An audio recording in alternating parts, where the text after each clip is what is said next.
Ah, c'est magnifique. T'as pêché là hier? Oui, c'était bien joli, il y avait de la vie, le courant est assez faible, c'est vraiment bien pratique, mais par contre, bien technique. Hein. Oh, le gobage à la limite des frises là-bas, tu vois. Ouais. Et vous avez pêché quoi exactement? Le plat ou vous avez pêché... Alors on a commencé par le plat, et après on est allé sur l'île, et on a fait des courants là-bas. D'accord. C'est bien amusé. Alors attends, quelle heure il est? 10h30, 10h30, il n'y a encore pas trop d'activité. Mais vu la météo, il faut qu'on en profite au moins jusqu'à 2h, parce que ça se peut qu'après on ait des orages. Alors, soit on descend tout de suite dans les courants, et après quand on montera sur le coup des midi, 1h ici, on aura certainement plus d'activité. Donc je pense qu'on va descendre directement. Par contre, s'il y a vraiment une belle lumière, là, vu la hauteur qu'il y a, on doit pouvoir voir les poissons à vue. Hein. On verra tout à l'heure. On va rentrer dans l'eau là? Ouais, on va passer là, on va descendre, on descend tout le long là.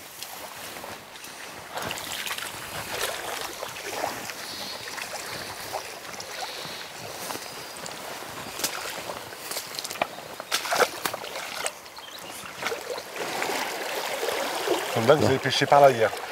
Voilà, alors un coup comme ça, toi tu préfères le privilégier en partant d'en bas et en pêchant en amont ou en pêchant en aval? Qu'est-ce qui est le plus simple? Toujours privilégier pêcher en amont. D'accord? Ouais. Tu pêches en aval parce que tu n'as pas d'autre solution, parce que ça s'est mis à gober derrière toi, par exemple. Ou alors, tout simplement parce que le profil ne te permet pas de descendre plus bas.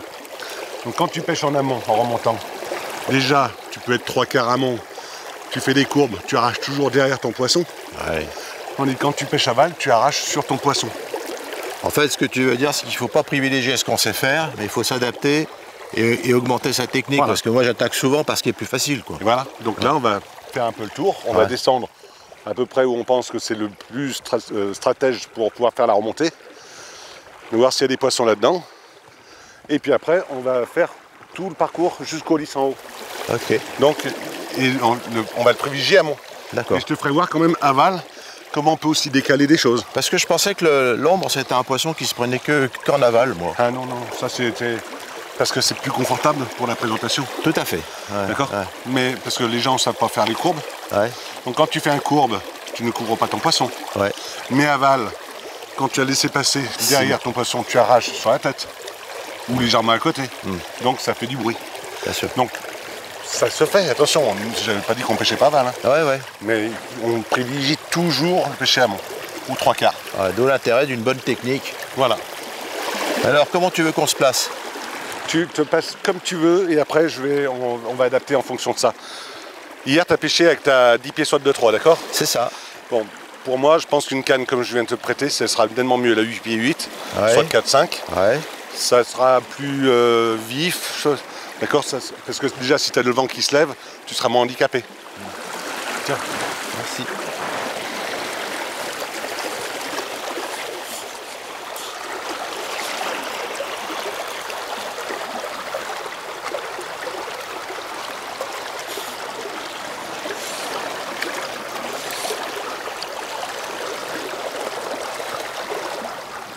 Avance pas trop.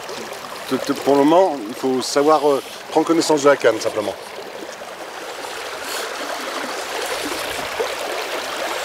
Alors, dans le soleil, c'est pas facile. Hein. C'est pas grave. Tu verras le gobage. Elle va apparaître.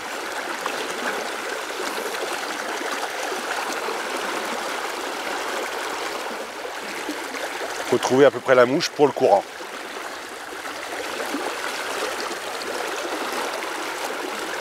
Donc là, ce que tu peux remarquer, c'est que tu as un petit vent qui te favorise pour ton courbe. On est d'accord? Tu as un vent qui descend la rivière. Ouais. Donc ça te fait un courbe automatique. Tout à fait.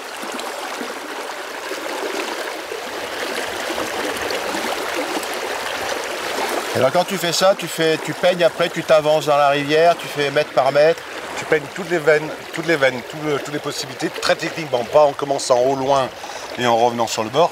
Tu démarres devant toi et un peu plus loin, et un peu plus loin, et un peu plus loin, sans bouger de place. D'accord. Après, tu peux démarrer vraiment à amont. Bon, on verrait bien la mouche aussi. Essaye de le faire très amont pour voir. Alors, le problème de l'amont avec ce petit vent, faut que tu sois à ras de l'eau. Tu peux pas laisser jouer en haut, d'accord? Donc presque Oui, oui, comme ça. lancer comme ça. Voilà, avec à peine plus de puissance sur l'avant, tu vois, regarde. Là, ça marche. Hop, voilà. Et surtout, sors un peu plus de soie parce que c'est pas avec peu de soie que tu peux sortir quelque chose, tu vois, tu peux sentir contre le vent, tu comprends? Donc je sais que tu as un mouvement avant qui est assez puissant. Profites-en de ce mouvement. Faut mettre un peu d'intensité, c'est ce que tu veux dire? L'intensité, à partir du moment que tu as le vent de face, forcément, l'intensité elle est devant. Si tu avais un vent, on va dire, dans le dos, c'est quand tu vas derrière que tu mets plus d'intensité. On privilégie l'intensité sur l'avant.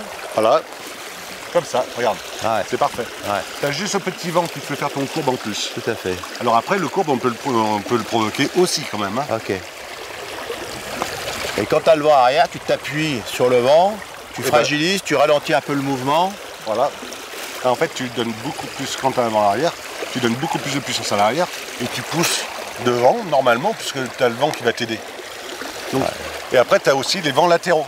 Donc quand tu as les vents latéraux, c'est là que c'est important de faire un revers. D'accord? Pour éviter de prendre la mouche sur la tête. Tout à fait. Attends, je vais te faire voir quelque chose. Il y a le lancer qui compte et après il y a tout le moyen, le système pour suivre sa mouche. D'accord? Donc là je pousse, tu vois, bien plus de vent, je suis même très dynamique, hop, et mon sillon suit en permanence à ras de l'eau. Tu comprends? Je ne suis pas avec une canne en l'air. Et toi mon sillon il suit ma soie en même temps. Comme ça, je récupère, mais mon sillon il reste ici en haut. Je vais augmenter le dragage en plus. Je vais faire plein de choses qui vont faire que je prendrai moins de poissons. Donc, dès que j'ai fait mon lancer, hop, je suis. Après, c'est physique, hein, c'est-à-dire que tu descends à la vitesse, comme les vagues. Bien sûr. D'accord? Donc en fait, ça c'est hyper important. Et après, toi, tu peux faire aussi des mouvements comme ça. Alors, je te refais. On est comme ça, et je vais faire un sous-sillon. Tu vois? Je peux même repositionner un peu. Et ça va me permettre de faire des présentations qui vont passer à ras de l'eau. Quand il y a du vent, c'est foudroyant, ça va vraiment très loin, très droit. Ouais, le problème du vent, c'est qu'effectivement, des fois, ça balance ta mouche. Oui, mais tu vois, quand je suis à ras de l'eau comme ça marche. Tu vois, je me mets à ras de l'eau, comme ça là, regarde. Il peut y avoir du vent, c'est plus d'intensité, le même mouvement mais plus d'intensité. Ta mouche, on la voit très bien, elle est sèche. Par contre, on va voir si on ne va pas changer de mouche ou changer de veine. Alors, à partir de quel moment tu vas changer soit la mouche, soit la veine? Quels sont les indicateurs qui te permettent de changer de stratégie? Parce que là, on a bien peigné, on n'a pas eu de touche. Qu'est-ce qui dit que c'est pas la bonne mouche ou qu'est-ce qui dit que c'est pas la bonne veine? Comment il faut s'adapter? Alors d'abord, je dirais, qu'est-ce qui dit que tu as bien présenté? Ouais. Donc, est-ce que la mouche est parfaitement bien passée? Ouais. À tous les coups. Parce que si c'est 9 fois sur 10, c'est qu'elle est bien passée. D'accord. D'accord? Même 7 fois sur 10, c'est que c'est bien passé. Une veine comme ça, elle est facile. C'est-à-dire qu'elle n'est pas tortueuse, elle n'a pas des contre-courants pas possibles. Donc, c'est d'avoir une mouche qui passe en premier, toi, tout le temps. Tu arraches derrière ton poisson. Donc, c'est pour ça, le fait de pouvoir monter, c'est que tu vas toujours arracher derrière les poissons. Parce que tu continues comme ça, tout le temps.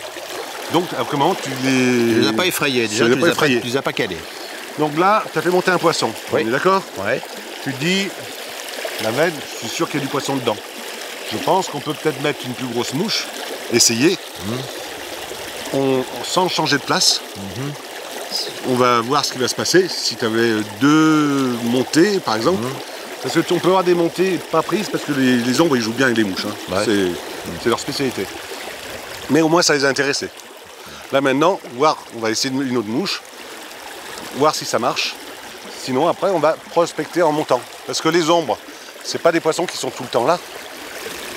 Un ombre, le matin, il n'est pas actif. Il est dans des fosses, un peu plus loin. Et d'un seul coup, alors là, on ne le voit pas parce que c'est pas une rivière, on pêche vraiment à vue. Et quand tu pêches des rivières du Jura, tu arrives le matin, à 8 h, il n'y a pas un poisson. Sur le coup de le soleil, suivant comment il arrive en inclinaison, sur le coup des 10h30, tu commences à voir arriver des poissons. Et là, tu as 20-30 poissons autour de toi. Donc la partie pêche, elle commence là. Qu'est-ce qui nous dit qu'il n'y a pas de poisson dans cette veine ou que c'est pas la bonne mouche? Comment tu fais ton choix là? Là, on va essayer de changer de mouche. On reste sur cette veine On reste sur parce cette qu'il y a un veine. poisson qui est monté. Et on sait que hier, vous avez pêché Ouais. ici et vous avez fait des poissons. Tout à fait. Donc, on va dire, déjà, tu as pêché avec quelle mouche hier? Avec Ici. un parachute. Un parachute. Gros, Hameçon de 14. 14 couleurs. Couleur gris, gris noir avec un pompon blanc. D'accord. Donc on va essayer ça. Si vous avez du. Donc, normalement dans les courants, les poissons ils sont tout le temps. Il n'y a pas de raison qu'ils partent vraiment. Quand on va arriver sur le plat, les poissons ils ne sont pas forcément. C'est avec le soleil, avec l'activité qu'ils vont arriver. C'est-à-dire qu'ils vont même sortir un peu des courants pour venir en haut où ils vont moins forcer. Donc là, on va opter pour un changement de mouche. Ouais, on dépend ça, c'est sûr. Alors, laisse toujours tirer ton fil, tu l'as que dans une seule main, pas dans deux mains à la fois, comme ça. Parce que tu vas toujours se prendre dans quelque chose.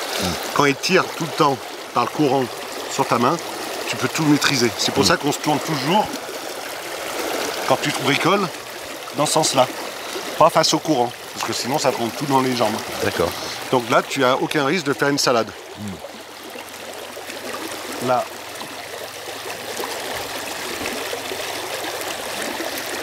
On met ça.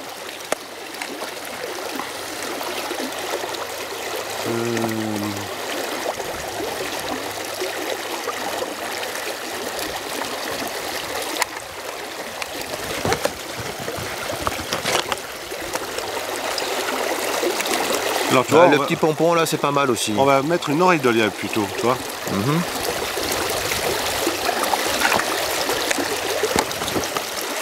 Ça, c'est la mouche à tout faire. À avoir dans toutes les tailles, c'est-à-dire tu peux l'avoir du 12 au 20. Parachute oreille de lièvre avec un corps en quille naturel. Donc ça, on est d'accord, c'est pas une mouche qui flotte haut sur l'eau. Hein. Ouais, elle va. Tout dépend comment tu vas vouloir l'agresser. Mais là, elle a intérêt de flotter haut.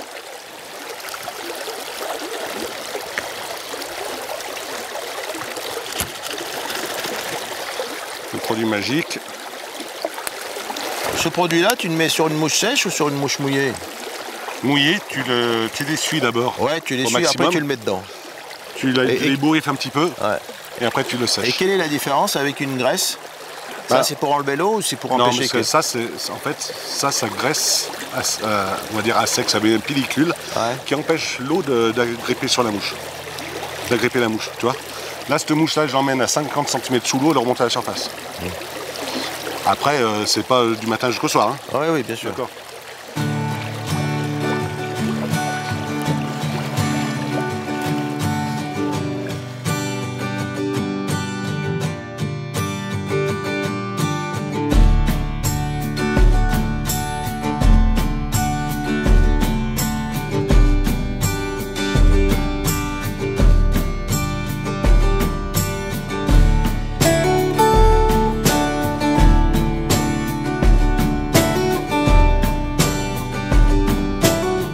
Allez, on va essayer.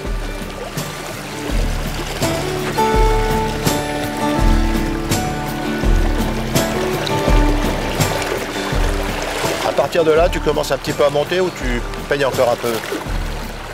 Alors, je ne pêcherai pas tout, je sais pas si cela on a Non, marché pas voilà, mal. ouais. Mais je pense qu'il faudrait un peu pousser un peu à la limite. Bon, on sent que ça ferait presque un lisse et un. Tu vois? Ouais, je le vois bien. Je serais peut-être tenté pour bien pêcher ça, tu vois.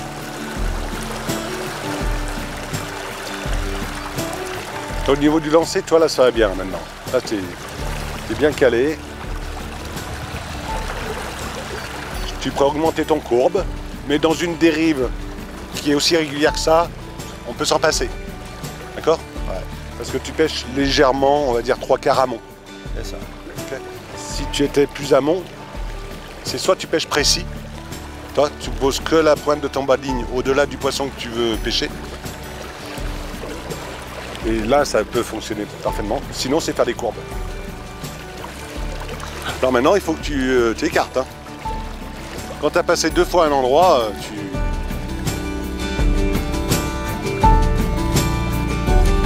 Allez, on écarte encore.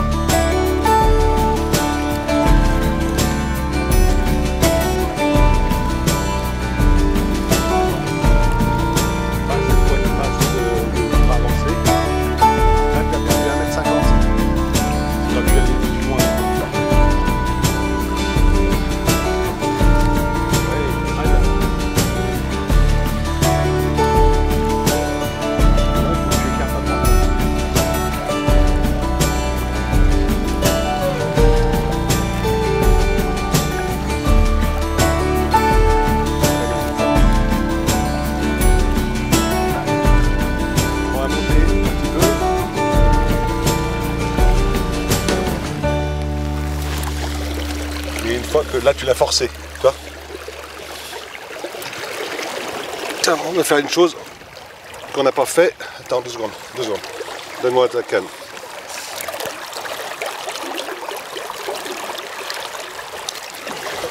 Attends, on va lui redonner un petit coup de dopage. Ça la nettoie, puis ça va la faire glisser encore plus. Il n'y a pas besoin d'en mettre beaucoup. Voilà, la pointe, il n'y en a pas besoin là. Tu vas voir qu'elle va te fuir dans les mains maintenant.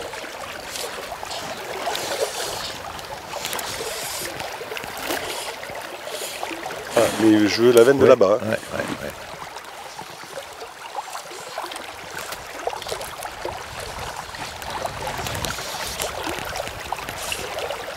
C'est là que tu veux?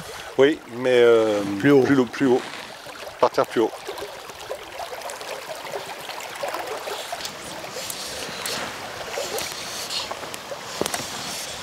Parfait. Là, je sens bien les poissons par là, tu vois. Par contre, voilà.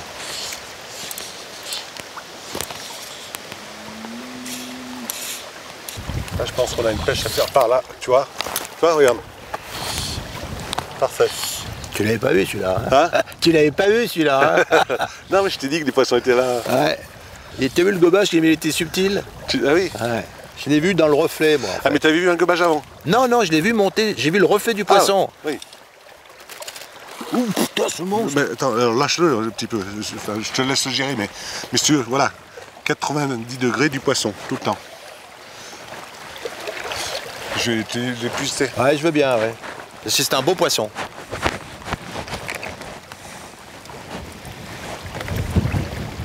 C'est à toi de me l'amener, tu me le lèves maintenant, au contraire. Maintenant, il faut le lever, au contraire. Pas trop, juste comme ça, juste le... Voilà. Putain. Ah, le papa, dis donc. Ah, c'est beau poisson, hein. Très beau poisson. Ils ont bougé de ça, ces poissons. Écoute, je suis content, j'ai vu juste l'éclair, moi. Je l'ai fait instantanément. Ah oui, c'est beau poisson, hein.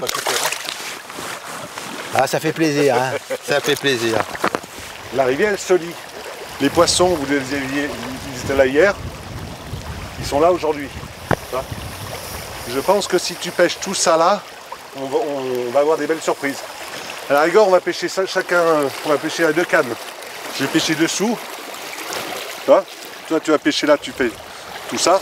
Moi, à la rigueur, je passe par derrière pour voir ce qui se passe derrière. Avec plaisir.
bah dis donc c'est dur à faire pêcher, hein, je te dis là. Hop.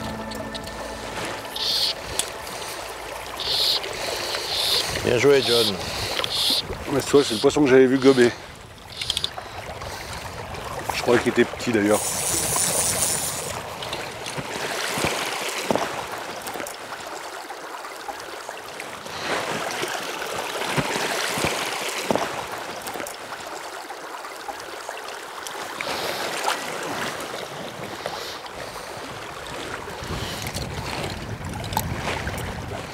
Donc ça s'appelle pêcher l'autre. On avait vu un gobage, mais on l'avait pas vraiment vu où il était exactement, quoi. Mais je pense que si on pêche l'eau là, on aurait le moyen de faire monter des poissons. Et la mouche, t'as vu, elle n'a pas trop d'importance parce que là j'ai mis un peu n'importe quoi. Hein.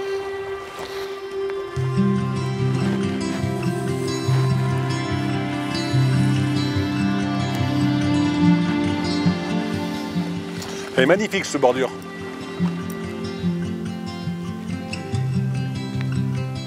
Là avec le vent, ça il va pas être simple. J'ai oublié où il était. J'ai oublié où il était, où il avait gobé. Tu vois la pierre blanche par terre? 2 mètres devant. La quoi? Le caillou blanc. Ouais, d'accord. 2 mètres devant. Oui, mais plus en bordure. Ouais, il est vraiment en bordure celui-là. Gobage discret, hein. Merde. Peut-être plus sur la bordure. Non, non, mais j'ai fait une belle daube. Tu vois? Ouais, mais je suis pas assez sur la bordure.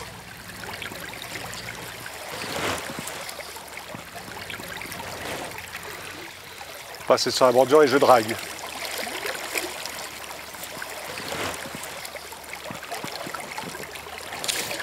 Oui, c'est peut-être une truite. Bien joué, mon grand. Bien joué. Toi, il était plus haut. Il était plus haut. Hein. C'est une truite, je pense. Pour être en bordure comme ça, je suis presque sûr que c'est une truite. Ah, c'est pas les mêmes bagarres, toi, regarde. Et là, c'est la tienne, ça. Ah, une belle truite, hein.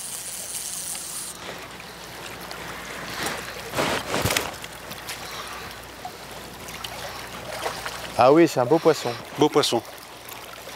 Toi, voilà les truites.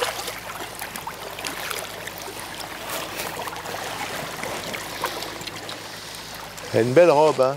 Ah, magnifique, hein. Ouais. Ah oui, c'est un beau poisson. Je veux tellement la toucher que je fais attention.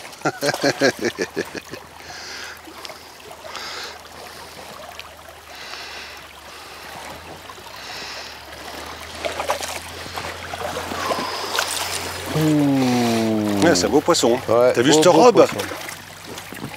C'est un très très beau poisson. Magnifique robe. Hop là. C'est pris dans mon épuisette. Regarde. Ah oui, c'est magnifique. Qu'est-ce que c'est une belle poisson, dis donc. Superbe. Et ça, c'est des beaux coulis. Ouais. Mais elle était collée vraiment dans les herbes. Mais hein. tu vois, pour moi, elle était bien plus haute que 2 mètres. Hein. Ouais. Et heureusement parce que j'ai failli la faire partir parce que j'ai fait un dragage dessus avant. Ouais. Elle s'est un peu déplacée pour prendre ta mouche. Ah ouais, c'est un joli coup de ligne.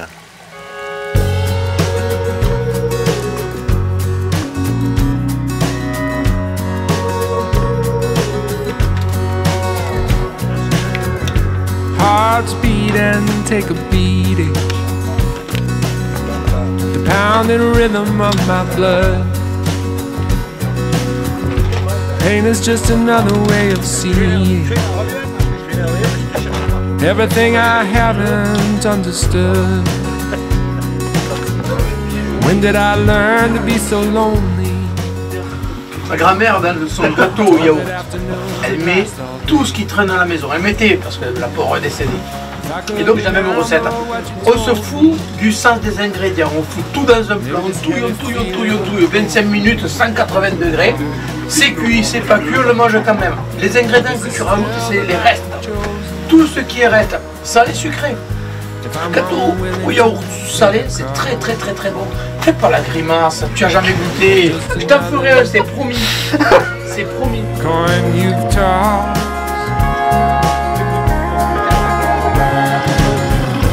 Hearts beat and take a beating.